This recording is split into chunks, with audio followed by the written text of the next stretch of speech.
അല്ല, കേരളത്തിൽ മികച്ച വ്യവസായ അന്തരീക്ഷം ഉള്ള ഒരു സംസ്ഥാനമല്ല ഇപ്പോൾ. അത് സ്വാഭാവികമായിട്ട് മെച്ചപ്പെട്ട് വരേണ്ടതുണ്ട്. മെച്ചപ്പെട്ട് വരണമെന്ന് ആഗ്രഹിക്കുന്ന ആളുകളാണ് ഞങ്ങൾ. ശശി തരൂർ എന്ത് സാഹചര്യത്തിൻ്റെ പുറത്ത്, എന്ത് സ്റ്റാറ്റിസ്റ്റിക്സിൻ്റെ പുറത്താണ് ആ ലേഖനം എഴുതിയതെന്ന് ഞങ്ങൾക്കറിയില്ല. ഇപ്പോൾ ഉദാഹരണം, കേരളത്തിൽ പുതിയതായി കഴിഞ്ഞ 3.5 വർഷം കൊണ്ട് 3 ലക്ഷം സംരംഭങ്ങൾ തുടങ്ങിയെന്നാണ് വ്യവസായ മന്ത്രി അവകാശപ്പെടുന്നത്. ഞാൻ അത്ഭുതത്തോടുകൂടി അദ്ദേഹത്തോട് ചോദിച്ചു, ഏത് സംരംഭമാണ് കേരളത്തിൽ 3 ലക്ഷം? അപ്പോൾ മിനിമം ഒരു നിയോജകമണ്ഡലത്തിൽ ശരാശരി ഒരു 2000 സംരംഭം വെച്ച് തുടങ്ങണം, വേണ്ടേ?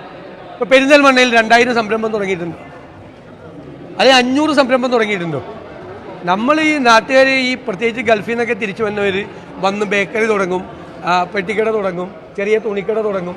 അതൊക്കെ വ്യവസായ സംരംഭങ്ങളായി കേരളത്തിൽ കൂട്ടരുത്. അപ്പോൾ 3 ലക്ഷം സംരംഭങ്ങൾ തുടങ്ങിയെന്നുള്ള സർക്കാരിൻ്റെ അവകാശവാദത്തോട് ഞങ്ങൾക്ക് യോജിപ്പില്ല. അങ്ങനെ തുടങ്ങിയിട്ടില്ല കേരളത്തിൽ അങ്ങനെ ഒരു അന്തരീക്ഷം ഉണ്ടാകണം. അതിന് ഞങ്ങൾ സർക്കാരുമായിട്ട് സഹകരിക്കും. ശശി തരൂർ ലേഖനം എഴുതിയത് എന്ത് സ്റ്റാറ്റിസ്റ്റിക്സിൻ്റെ അടിസ്ഥാനത്തിലാണെന്ന് എനിക്കറിയില്ല. അദ്ദേഹം അങ്ങനെ പറയാനുണ്ടായ സാഹചര്യം പാർട്ടി പരിശോധിക്കട്ടെ.